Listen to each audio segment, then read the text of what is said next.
كلمتان حبيبتان إلى الرحمن خفيفتان على اللسان ثقيل. احمق لوگ کہیں گے کہ مسلمان جس قبلے پر پہلے سے چلے آتے تھے اب اس سے کیوں منہ پھیر بیٹھے؟ تم کہہ دو کہ مشرق اور مغرب سب اللہ ہی کا ہے، وہ جس کو چاہتا ہے سیدھے رستے پر چلاتا ہے، اور اسی طرح ہم نے تم کو امت معتدل بنایا ہے تاکہ تم لوگوں پر گواہ بنو اور پیغمبر آخر الزمان صلی اللہ علیہ وآلہ وسلم تم پر گواہ بنے۔ اور جس قبلے پر تم پہلے تھے اس کو ہم نے اس لیے مقرر کیا تھا کہ معلوم کریں کہ کون ہمارے پیغمبر کا تابع رہتا ہے اور کون الٹے پاؤں پھر جاتا ہے۔ اور یہ بات یعنی تحویل قبلہ لوگوں کو گراں معلوم ہوئی، مگر جن کو اللہ نے ہدایت بخشی ہے وہ اسے گراں نہیں سمجھتے، اور اللہ ایسا نہیں کہ تمہارے ایمان کو یوں ہی ضائع کر دے۔ اللہ تو لوگوں پر بڑا مہربان ہے، صاحب رحمت ہے۔ اے پیغمبر صلی اللہ علیہ وآلہ وسلم، ہم تمہارا آسمان کی طرف منہ اٹھانا دیکھ رہے ہیں، سو ہم تم کو اسی قبلے کی طرف جس کو تم پسند کرتے ہو منہ کرنے کا حکم دیں گے۔ تو اپنا منہ مسجد حرام یعنی خانہ کعبہ کی طرف پھیر لو، اور تم لوگ جہاں ہوا کرو نماز پڑھنے کے وقت اسی مسجد کی طرف منہ کر لیا کرو۔ اور جن لوگوں کو کتاب دی گئی ہے وہ خوب جانتے ہیں کہ یہ نیا قبلہ ان کے پروردگار کی طرف سے حق ہے، اور جو کام یہ لوگ کرتے ہیں اللہ ان سے بے خبر نہیں۔ اور اگر تم ان اہل کتاب کے پاس تمام نشانیاں بھی لے کر آؤ تو بھی یہ تمہارے قبلے کی پیروی نہ کریں، اور تم بھی ان کے قبلے کی پیروی کرنے والے نہیں ہو، اور ان میں سے بھی بعض کے قبلے کے پیرو نہیں۔ اور اگر تم باوجود اس کے کہ تمہارے پاس علم یعنی اللہ کا حکم آ چکا ہے ان کی خواہشوں کے پیچھے چلو گے تو ظالموں میں ہو جاؤ گے۔ جن لوگوں کو ہم نے کتاب دی ہے وہ ان پیغمبر آخر الزمان صلی اللہ علیہ وآلہ وسلم کو اس طرح پہچانتے ہیں جس طرح اپنے بیٹوں کو پہچانا کرتے ہیں، مگر ایک فریق ان میں سے سچی بات کو جان بوجھ کر چھپا رہا ہے۔ اے پیغمبر صلی اللہ علیہ وآلہ وسلم، یہ نیا قبلہ تمہارے پروردگار کی طرف سے حق ہے، تو تم ہرگز شک کرنے والوں میں نہ ہونا۔ اور ہر ایک شخص کے لیے ایک سمت مقرر ہے جدھر وہ عبادت کے وقت منہ کیا کرتا ہے، تو تم نیکیوں میں سبقت حاصل کرو۔ تم جہاں ہوگے اللہ تم سب کو جمع کرے گا، بے شک اللہ ہر چیز پر قادر ہے۔ اور تم جہاں سے نکلو نماز میں اپنا منہ مسجد حرام کی طرف کر لیا کرو، بے شبہ یہ تمہارے پروردگار کی طرف سے حق ہے، اور تم لوگ جو کچھ کرتے ہو اللہ اس سے بے خبر نہیں۔ اور تم جہاں سے نکلو مسجد حرام کی طرف منہ کر کے نماز پڑھا کرو، اور مسلمانوں تم جہاں ہوا کرو اسی مسجد کی طرف رخ کیا کرو۔ یہ تاکید اس لیے کی گئی ہے کہ لوگ تم کو کسی طرح کا الزام نہ دے سکیں، مگر ان میں سے جو ظالم ہیں وہ الزام دیں تو دیں، سو ان سے مت ڈرنا اور مجھی سے ڈرتے رہنا۔ اور یہ بھی مقصود ہے کہ میں تم کو اپنی تمام نعمتیں بخشوں، اور یہ بھی کہ تم راہ راست پر چلو۔ جس طرح من جملہ اور نعمتوں کے ہم نے تمہیں میں سے ایک رسول بھیجے ہیں جو تم کو ہماری آیتیں پڑھ پڑھ کر سناتے اور تمہیں پاک بناتے، اور کتاب یعنی قرآن اور دانائی سکھاتے ہیں، اور ایسی باتیں بتاتے ہیں جو تم پہلے نہیں جانتے تھے۔ سو تم مجھے یاد کیا کرو، میں تمہیں یاد کیا کروں گا، اور میرا احسان مانتے رہنا اور میری ناشکری نہ کرنا۔ اے ایمان والو، صبر اور نماز سے مدد لیا کرو، بے شک اللہ صبر کرنے والوں کے ساتھ ہے۔ اور جو لوگ اللہ کی راہ میں مارے جائیں ان کی نسبت یہ نہ کہنا کہ وہ مرے ہوئے ہیں، وہ مردہ نہیں بلکہ زندہ ہیں، لیکن تم کو شعور نہیں۔ اور ہم کسی قدر خوف اور بھوک اور مال اور جانوں اور میووں کے نقصان سے تمہاری آزمائش کریں گے، اور صبر کرنے والوں کو بشارت سنا دو کہ ان لوگوں پر جب کوئی مصیبت واقع ہوتی ہے تو کہتے ہیں کہ ہم اللہ ہی کا مال ہیں اور اسی کی طرف لوٹ کر جانے والے ہیں۔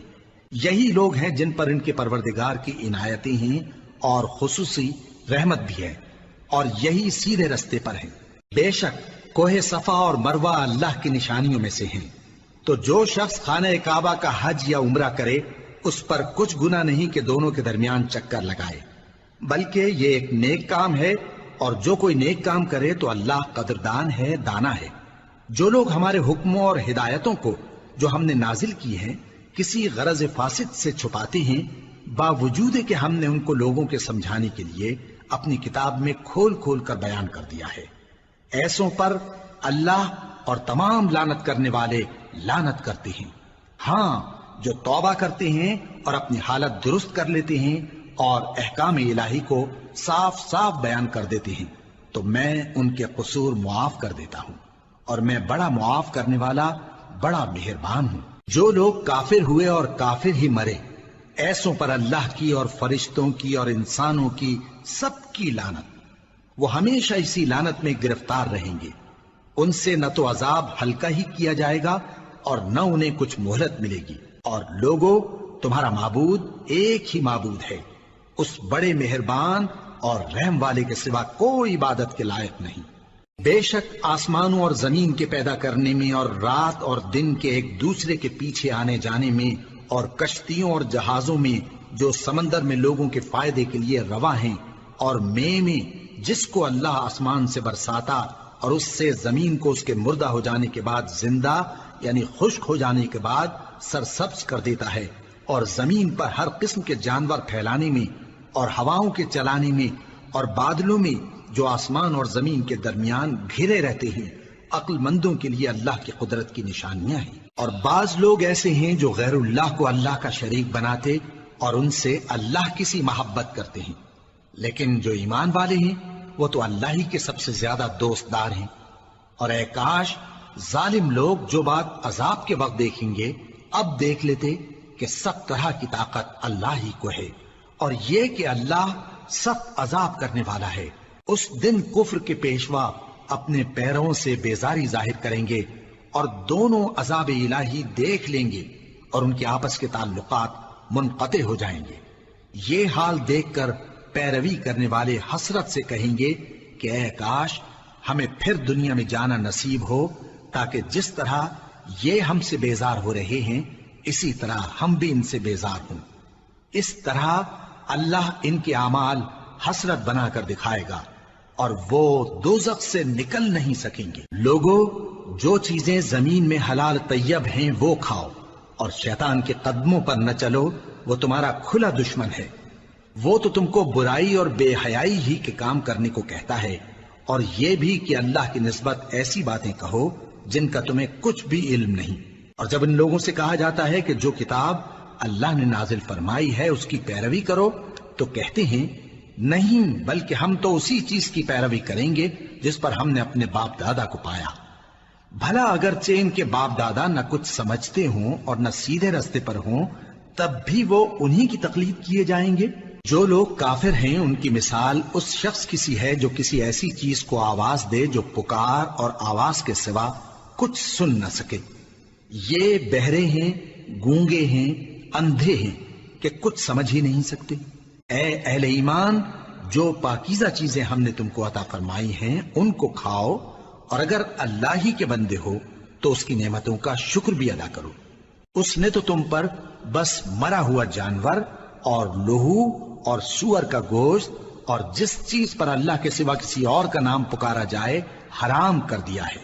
ہاں، جو مجبور ہو جائے بشرطے کہ اللہ کی نافرمانی نہ کرے اور حد ضرورت سے باہر نہ نکل جائے، اس پر کچھ گناہ نہیں۔ بے شک اللہ بخشنے والا ہے، رحم کرنے والا ہے۔ جو لوگ اللہ کی کتاب سے ان آیتوں اور ہدایتوں کو جو اس نے نازل فرمائی ہیں چھپاتے اور ان کے بدلے تھوڑی سی قیمت یعنی دنیاوی منفعت حاصل کرتے ہیں، وہ اپنے پیٹوں میں محض آگ بھرتے ہیں۔ ایسے لوگوں سے اللہ قیامت کے دن نہ کلام کرے گا اور نہ ان کو گناہوں سے پاک کرے گا، اور ان کے لیے دکھ دینے والا عذاب ہے۔ یہ وہ لوگ ہیں جنہوں نے ہدایت چھوڑ کر گمراہی اور بخشش چھوڑ کر عذاب خرید لیا۔ یہ آتش جہنم کی کیسی برداشت کرنے والے ہیں۔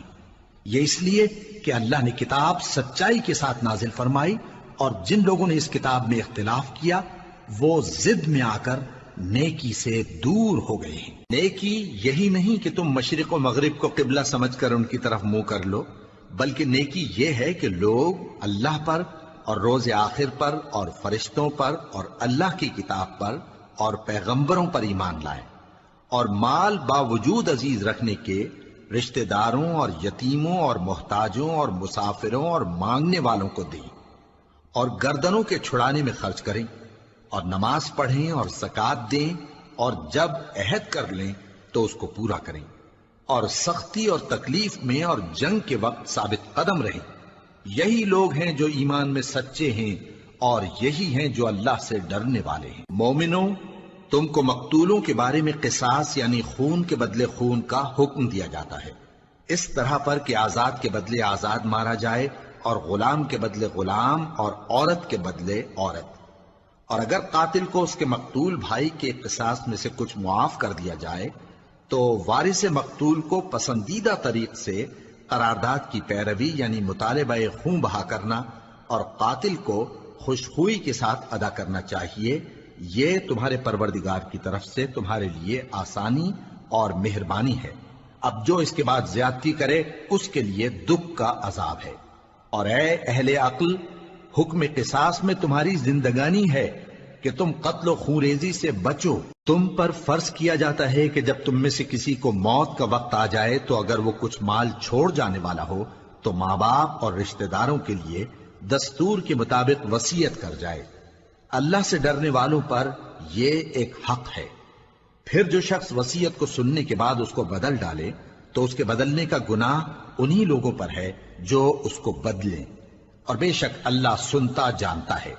اب اگر کسی کو وصیت کرنے والے کی طرف سے کسی وارث کی طرفداری یا حق تلفی کا اندیشہ ہو تو اگر وہ وصیت کو بدل کر وارثوں میں صلح کرا دے تو اس پر کچھ گناہ نہیں، بے شک اللہ بخشنے والا ہے، رحم والا ہے۔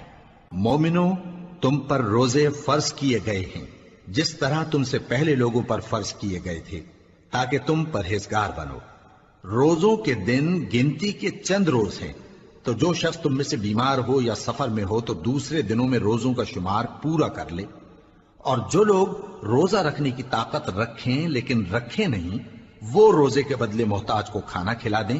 اور جو کوئی اپنی مرضی سے زیادہ نیکی کرے تو اس کے حق میں زیادہ اچھا ہے، اور اگر سمجھو تو روزہ رکھنا ہی تمہارے حق میں بہتر ہے۔ روزوں کا مہینہ رمضان کا مہینہ ہے جس میں قرآن اول نازل ہوا جو لوگوں کا رہنما ہے اور جس میں ہدایت کی کھلی نشانیاں ہیں اور جو حق و باطل کو الگ الگ کرنے والا ہے۔ تو جو کوئی تم میں سے اس مہینے میں موجود ہو چاہیے کہ پورے مہینے کے روزے رکھے، اور جو بیمار ہو یا سفر میں ہو تو دوسرے دنوں میں روزے رکھ کر ان کا شمار پورا کر لے۔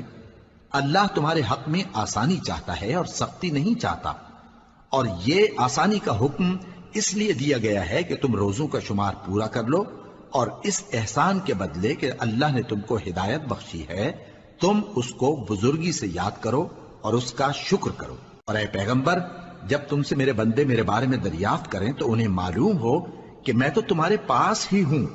جب کوئی پکارنے والا مجھے پکارتا ہے تو میں اس کی دعا قبول کرتا ہوں۔ تو ان کو چاہیے کہ میرے حکموں کو مانیں اور مجھ پر ایمان رکھیں تاکہ نیک رستہ پائیں۔ روزوں کی راتوں میں تمہارے لیے اپنی عورتوں کے پاس جانا جائز کر دیا گیا ہے، وہ تمہاری پوشاک ہیں اور تم ان کی پوشاک ہو۔ اللہ کو معلوم ہے کہ تم ان کے پاس جانے سے اپنے حق میں خیانت کرتے تھے، سو اس نے تم پر مہربانی کی اور تمہاری حرکات سے درگزر فرمائی، تو اب تم کو اختیار ہے کہ ان سے مباشرت کرو۔ اور اللہ نے جو چیز تمہارے لیے لکھ رکھی ہے یعنی اولاد، اس کو اللہ سے طلب کرو اور کھاؤ اور پیو یہاں تک کہ صبح کی سفید دھاری رات کی سیاہ دھاری سے الگ نظر آنے لگے، پھر روزہ رکھ کر رات تک پورا کرو۔ اور جب تم مسجدوں میں اعتکاف بیٹھتے ہو تو ان سے مباشرت نہ کرو، یہ اللہ کی حدیں ہیں، ان کے پاس نہ جانا۔ اسی طرح اللہ اپنی آیتیں لوگوں کے سمجھانے کے لیے کھول کھول کر بیان فرماتا ہے تاکہ وہ پرہیزگار بنے۔ اور آپس میں ایک دوسرے کا مال ناحق نہ کھاؤ اور نہ اس کو رشوتاً حاکموں کے پاس پہنچاؤ تاکہ لوگوں کے مال کا کچھ حصہ ناجائز طور پر کھا جاؤ، اور اسے تم جانتے بھی ہو۔ اے پیغمبر، لوگ تم سے نئے چاند کے بارے میں دریافت کرتے ہیں کہ گھٹتا بڑھتا کیوں ہے۔ کہہ دو کہ وہ لوگوں کے کاموں کی میعادیں اور حج کے وقت معلوم ہونے کا ذریعہ ہے، اور نیکی اس بات میں نہیں کہ احرام کی حالت میں گھروں میں ان کے پچھواڑے کی طرف سے آؤ، بلکہ نیکوکار وہ ہے جو پرہیزگار ہو، اور گھروں میں ان کے دروازوں سے آیا کرو اور اللہ سے ڈرتے رہو تاکہ کامیاب ہو جاؤ۔ اور جو لوگ تم سے لڑتے ہیں تم بھی اللہ کی راہ میں ان سے لڑو، مگر زیادتی نہ کرنا کہ اللہ زیادتی کرنے والوں کو دوست نہیں رکھتا۔ اور ان کو جہاں پاؤ قتل کر دو، اور جہاں سے انہوں نے تم کو نکالا ہے یعنی مکے سے، وہاں سے تم بھی ان کو نکال دو۔ اور دین سے گمراہ کرنے کا فساد قتل و خونریزی سے کہیں بڑھ کر ہے۔ اور جب تک وہ تم سے مسجد حرام یعنی خانہ کعبہ کے پاس نہ لڑیں تم بھی وہاں ان سے نہ لڑنا۔ ہاں اگر وہ تم سے لڑیں تو تم ان کو قتل کر ڈالو، کافروں کی یہی سزا ہے۔ پھر اگر وہ باز آ جائیں تو اللہ بخشنے والا ہے، رحم کرنے والا ہے۔ اور ان سے اس وقت تک لڑتے رہنا کہ فساد نابود ہو جائے اور ملک میں اللہ ہی کا دین غالب ہو جائے۔ پھر اگر وہ فساد سے باز آ جائیں تو ظالموں کے سوا کسی پر زیادتی نہیں کرنی چاہیے۔ ادب کا مہینہ ادب کے مہینے کے مقابل ہے، اور ادب کی چیزیں ایک دوسرے کا بدلہ ہیں۔ پس اگر کوئی تم پر زیادتی کرے تو جیسی زیادتی وہ تم پر کرے ویسی ہی تم اس پر کرو، اور اللہ سے ڈرتے رہو اور جان رکھو کہ اللہ ڈرنے والوں کے ساتھ ہے۔ اور اللہ کی راہ میں مال خرچ کرو اور اپنے آپ کو ہلاکت میں نہ ڈالو، اور نیکی کرو، بے شک اللہ نیکی کرنے والوں کو دوست رکھتا ہے۔ اور اللہ کی خوشنودی کے لیے حج اور عمرے کو پورا کرو، اور اگر راستے میں روک لیے جاؤ تو جیسی قربانی میسر ہو کر دو، اور جب تک قربانی اپنے مقام پر نہ پہنچ جائے سر نہ منڈاؤ۔ اور اگر کوئی تم میں بیمار ہو یا اس کے سر میں کسی طرح کی تکلیف ہو تو اگر وہ سر منڈا لے تو اس کے بدلے روزے رکھے یا صدقہ دے یا قربانی کرے۔ پھر جب تکلیف دور ہو کر تم مطمئن ہو جاؤ تو جو تم میں حج کے وقت تک عمرے سے فائدہ اٹھانا چاہے وہ جیسی قربانی میسر ہو کرے، اور جس کو قربانی نہ ملے وہ 3 روزے ایام حج میں رکھے اور 7 جب واپس ہو، یہ پورے 10 ہوئے۔ یہ حکم اس شخص کے لیے ہے جس کے اہل و عیال مکے میں نہ رہتے ہوں۔ اور اللہ سے ڈرتے رہو اور جان رکھو کہ اللہ سخت عذاب دینے والا ہے۔ حج کے مہینے معین ہیں جو معلوم ہیں، تو جو شخص ان مہینوں میں حج کی نیت کر لے تو حج کے دنوں میں نہ عورتوں سے اختلاط کرے، نہ کوئی برا کام کرے اور نہ کسی سے جھگڑے۔ اور جو نیک کام تم کرو گے وہ اللہ کو معلوم ہو جائے گا۔ اور زاد راہ یعنی رستے کا خرچ ساتھ لے جاؤ، کیونکہ بہترین زاد راہ پرہیزگاری ہے۔ اور اے اہل عقل مجھی سے ڈرتے رہو، اس کا تمہیں کچھ گناہ نہیں کہ حج کے دنوں میں بذریعہ تجارت اپنے پروردگار سے روزی طلب کرو۔ اور جب عرفات سے واپس ہونے لگو تو مشعر حرام یعنی مزدلفہ میں اللہ کا ذکر کرو، اور اس طرح ذکر کرو جس طرح اس نے تم کو سکھایا، اور اس سے پیشتر تم لوگ ان طریقوں سے محض ناواقف تھے۔ پھر جہاں سے اور لوگ واپس ہوں وہیں سے تم بھی واپس ہو، اور اللہ سے بخشش مانگو، بے شک اللہ بخشنے والا ہے، رحمت کرنے والا ہے۔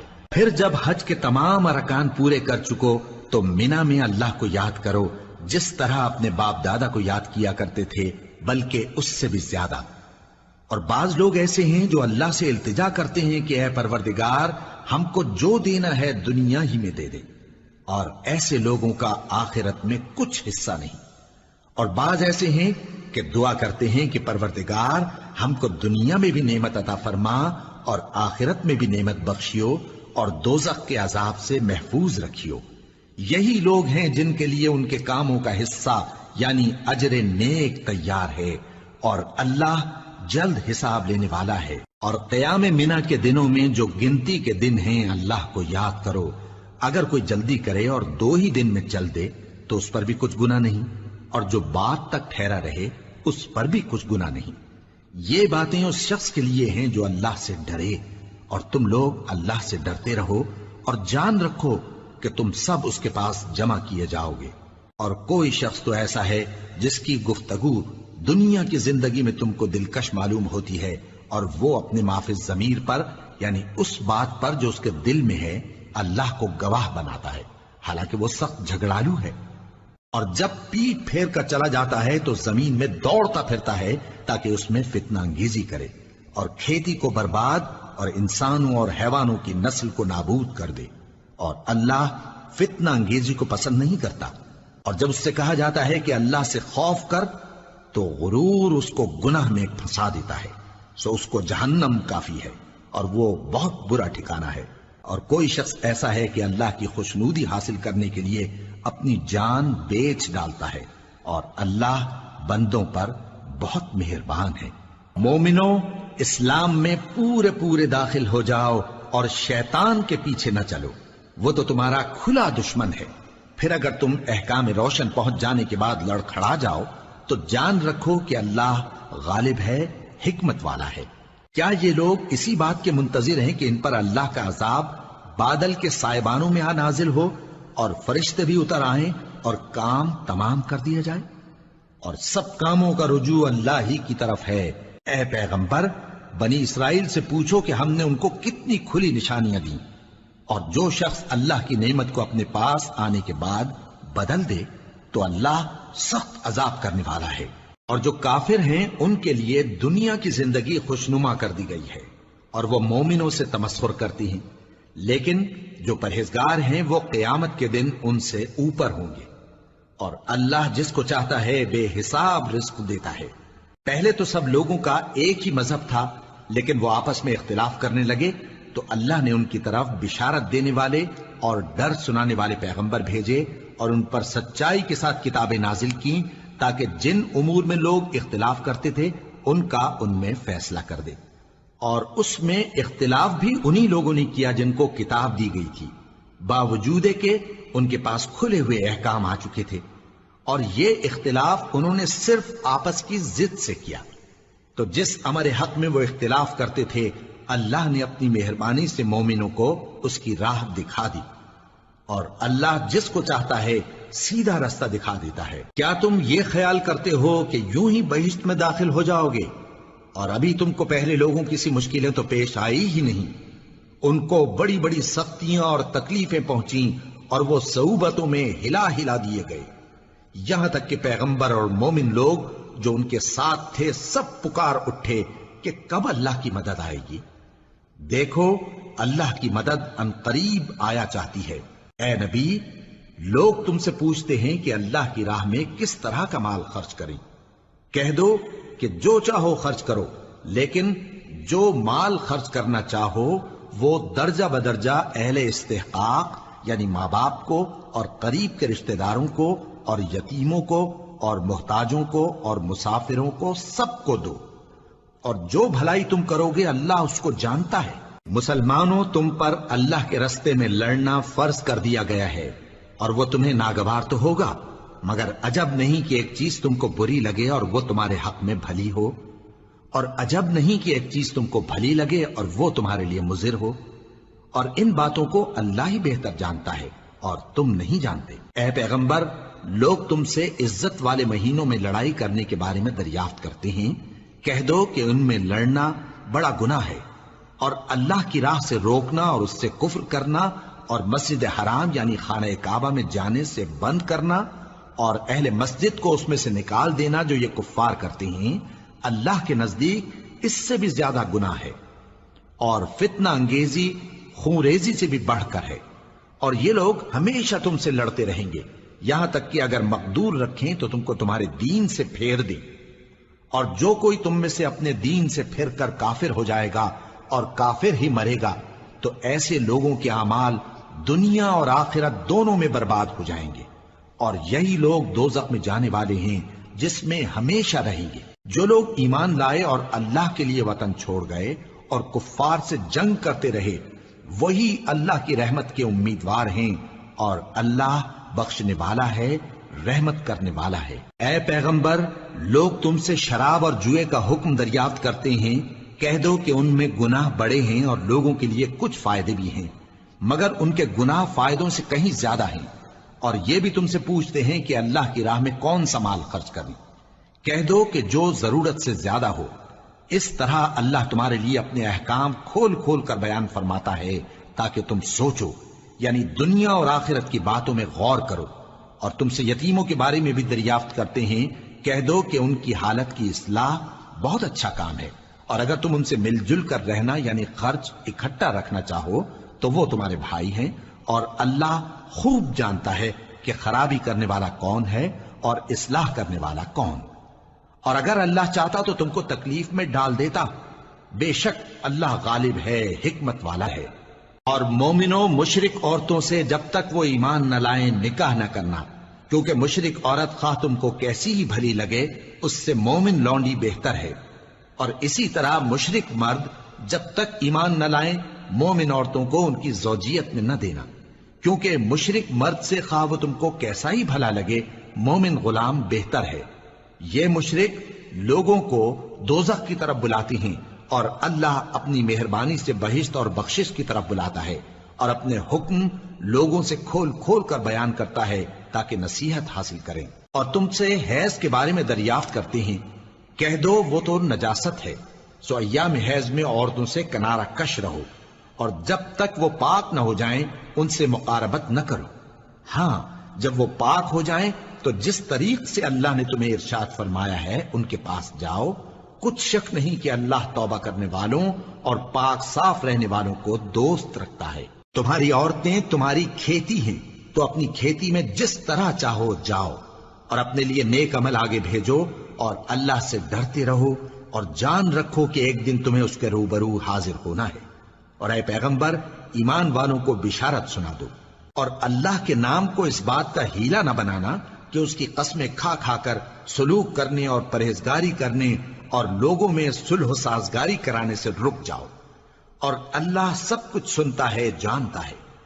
اللہ تمہاری لغو قسموں پر تم سے مواخذہ نہیں کرے گا، لیکن جو قسمیں تم قصد دلی سے کھاؤ گے ان پر مواخذہ کرے گا، اور اللہ بخشنے والا ہے، بردبار ہے۔ جو لوگ اپنی عورتوں کے پاس جانے کی قسم کھا لیں ان کو 4 مہینے تک انتظار کرنا چاہیے۔ اگر اس عرصے میں قسم سے رجوع کر لیں تو اللہ بخشنے والا ہے، مہربان ہے۔ اور اگر طلاق کا ارادہ کر لیں تو بھی اللہ سنتا ہے، جانتا ہے۔ اور طلاق والی عورتیں 3 حیض تک اپنے تئیں روکے رہیں، اور اگر وہ اللہ اور روز قیامت پر ایمان رکھتی ہیں تو ان کو جائز نہیں کہ اللہ نے جو کچھ ان کے شکم میں پیدا کیا ہے اس کو چھپائیں۔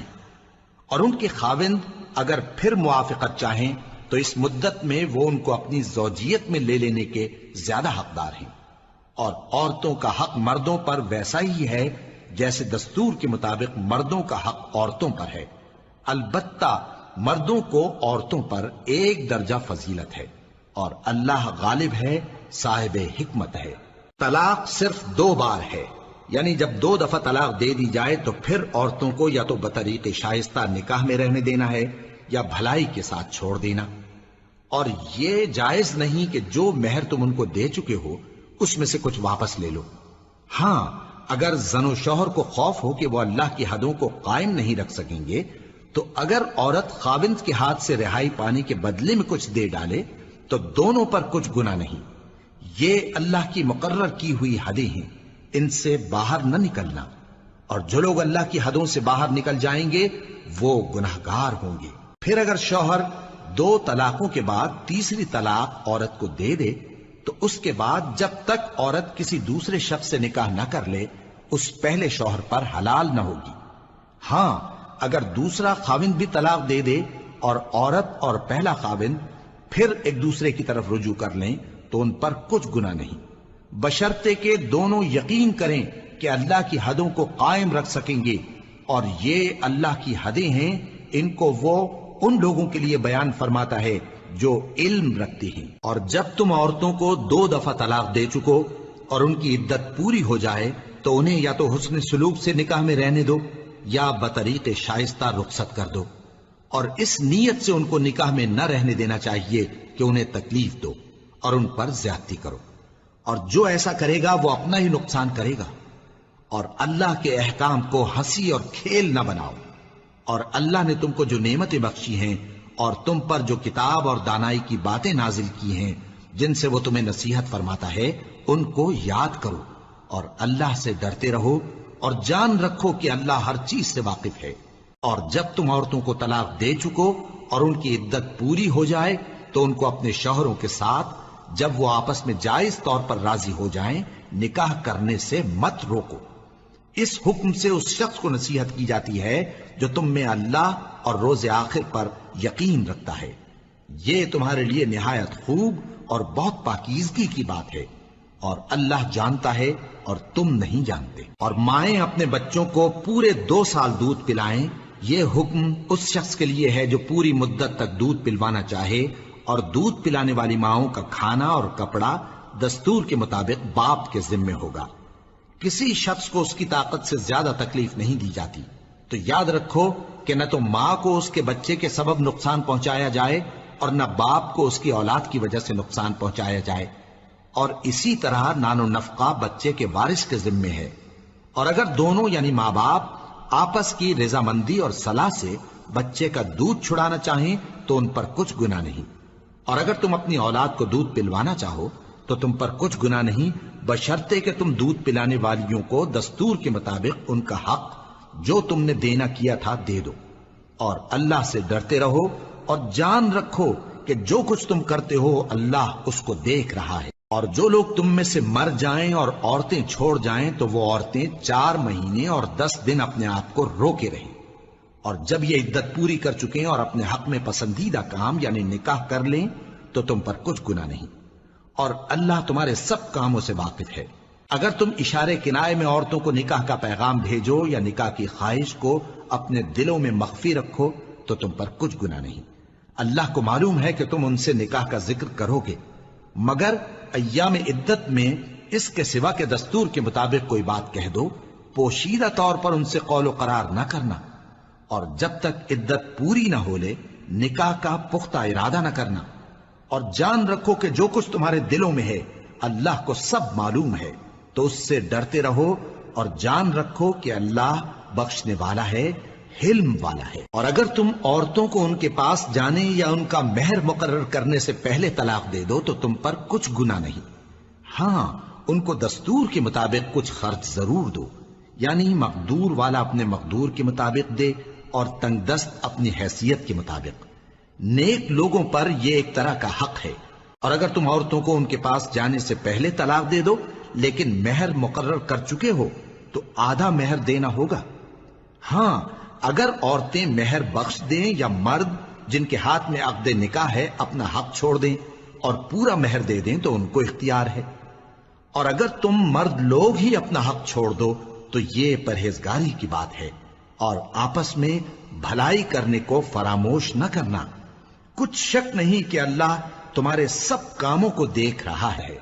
مسلمانوں، سب نمازیں خصوصاً بیچ کی نماز یعنی نماز عصر پورے اہتمام کے ساتھ ادا کرتے رہو اور اللہ کے آگے ادب سے کھڑے رہا کرو۔ پھر اگر تم خوف کی حالت میں ہو تو پیادے یا سوار جس حال میں ہو نماز پڑھ لو۔ پھر جب امن و اطمینان ہو جائے تو جس طریق سے اللہ نے تم کو سکھایا ہے جو تم پہلے نہیں جانتے تھے اللہ کو یاد کرو۔ اور جو لوگ تم میں سے مر جائیں اور عورتیں چھوڑ جائیں وہ اپنی عورتوں کے حق میں وصیت کر جائیں کہ ان کو 1 سال تک خرچ دیا جائے اور گھر سے نہ نکالی جائیں۔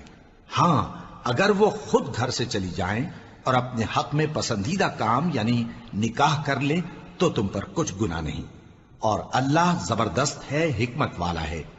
اور مطلقہ عورتوں کو بھی دستور کے مطابق نان و نفقہ دینا چاہیے، پرہیزگاروں پر یہ بھی حق ہے۔ اسی طرح اللہ اپنے احکام تمہارے لیے بیان فرماتا ہے تاکہ تم سمجھو۔ بھلا تم نے ان لوگوں کو نہیں دیکھا جو شمار میں ہزاروں ہی تھے اور موت کے ڈر سے اپنے گھروں سے نکل بھاگے تھے؟ تو اللہ نے ان کو حکم دیا کہ مر جاؤ، پھر ان کو زندہ بھی کر دیا۔ کچھ شک نہیں کہ اللہ لوگوں پر مہربانی رکھتا ہے، لیکن اکثر لوگ شکر نہیں کرتے۔ اور مسلمانوں، اللہ کی راہ میں جہاد کرو اور جان رکھو کہ اللہ سب کچھ سنتا ہے، سب کچھ جانتا ہے۔ کون ہے کہ اللہ کو قرض حسنہ دے کہ وہ اس کے بدلے اس کو کئی گنا زیادہ دے گا؟ اور اللہ ہی روزی کو تنگ کرتا اور وہی اسے کشادہ کرتا ہے، اور تم اسی کی طرف لوٹ کر جاؤ گے۔ بھلا تم نے بنی اسرائیل کی ایک جماعت کو نہیں دیکھا جس نے موسیٰ کے بعد اپنے پیغمبر سے کہا کہ آپ ہمارے لیے ایک بادشاہ مقرر کر دیں تاکہ ہم اللہ کی راہ میں جہاد کریں؟ پیغمبر نے کہا کہ اگر تم کو جہاد کا حکم دیا جائے تو ایسا تو نہیں کہ لڑنے سے پہلو تہی کرو۔ وہ کہنے لگے کہ ہم اللہ کی راہ میں کیوں نہ لڑیں گے، جبکہ ہم وطن سے خارج اور بال بچوں سے جدا کر دیے گئے۔ پھر جب ان کو جہاد کا حکم دیا گیا تو چند اشخاص کے سوا سب پھر گئے، اور اللہ ظالموں سے خوب واقف ہے۔ اور پیغمبر نے ان سے یہ بھی کہا کہ اللہ نے تم پر طالوت کو بادشاہ مقرر فرمایا ہے۔ وہ بولے کہ اسے ہم پر بادشاہی کا حق کیوں کر ہو سکتا ہے؟ اس سے بڑھ کر بادشاہی کے مستحق تو ہم ہیں، اور اس کے پاس تو بہت سی دولت بھی نہیں۔ پیغمبر نے کہا کہ اللہ نے اس کو تم پر فضیلت دی ہے اور بادشاہی کے لیے منتخب فرمایا ہے۔ اس نے اسے علم بھی بہت سا بخشا ہے اور تن و توش بھی بڑا عطا کیا ہے، اور اللہ کو اختیار ہے جسے چاہے بادشاہی بخشے، وہ بڑا کشائش والا ہے، دانا ہے۔ اور پیغمبر نے ان سے کہا کہ ان کی یعنی طالوت کی بادشاہی کی نشانی یہ ہے کہ تمہارے پاس وہ صندوق آئے گا جس کو فرشتے اٹھائے ہوئے ہوں گے۔ اس میں تمہارے پروردگار کی طرف سے تسلی بخشنے والی چیز ہوگی، اور کچھ اور چیزیں بھی ہوں گی جو موسیٰ اور ہارون چھوڑ گئے تھے۔ اگر تم ایمان رکھتے ہو تو یہ تمہارے لیے ایک بڑی نشانی ہے۔ غرض جب طالوت فوجیں لے کر روانہ ہوا تو اس نے ان سے کہا کہ اللہ ایک نہر سے تمہاری آزمائش کرنے والا ہے، جو شخص اس میں سے پانی پی لے گا اس کی نسبت تصور کیا جائے گا کہ وہ میرا نہیں، اور جو نہ پیے گا وہ سمجھا جائے گا کہ میرا ہے۔ ہاں اگر کوئی ہاتھ سے چلو بھر پانی لے لے تو خیر۔ جب وہ لوگ نہر پر پہنچے تو چند آدمیوں کے سوا سب نے پانی پی لیا۔ پھر جب طالوت اور مومن لوگ جو اس کے ساتھ تھے نہر کے پار ہو گئے تو کہنے لگے کہ آج ہم میں جالوت اور اس کے لشکر سے مقابلہ کرنے کی طاقت نہیں۔ جو لوگ یقین رکھتے تھے کہ ان کو اللہ کے روبرو حاضر ہونا ہے، وہ کہنے لگے کہ بسا اوقات تھوڑی سی جماعت نے اللہ کے حکم سے بڑی جماعت پر فتح حاصل کی ہے، اور اللہ ثابت قدم رہنے والوں کے ساتھ ہے۔ اور جب وہ لوگ جالوت اور اس کے لشکر کے مقابل میں آئے تو اللہ سے دعا کی کہ اے پروردگار، ہم پر صبر کے دہانے کھول دے اور ہمیں لڑائی میں ثابت قدم رکھ اور لشکر کفار پر فتح یاب کر۔ تو طالوت کی فوج نے اللہ کے حکم سے ان کو شکست دے دی، اور داؤد نے جالوت کو قتل کر ڈالا، اور اللہ نے ان کو بادشاہی اور دانائی بخشی اور جو کچھ چاہا سکھایا۔ اور اگر اللہ لوگوں کو ایک دوسرے پر چڑھائی اور حملہ کرنے سے نہ ہٹاتا رہتا تو کرۂ ارض تباہ ہو جاتا، لیکن اللہ اہل عالم پر بڑا مہربان ہے۔ یہ اللہ کی آیتیں ہیں جو ہم تم کو سچائی کے ساتھ پڑھ کر سناتے ہیں، اور اے محمد صلی اللہ علیہ وآلہ وسلم تم بلا شبہ پیغمبروں میں سے ہو۔ ثقيلتان في الميزان سبحان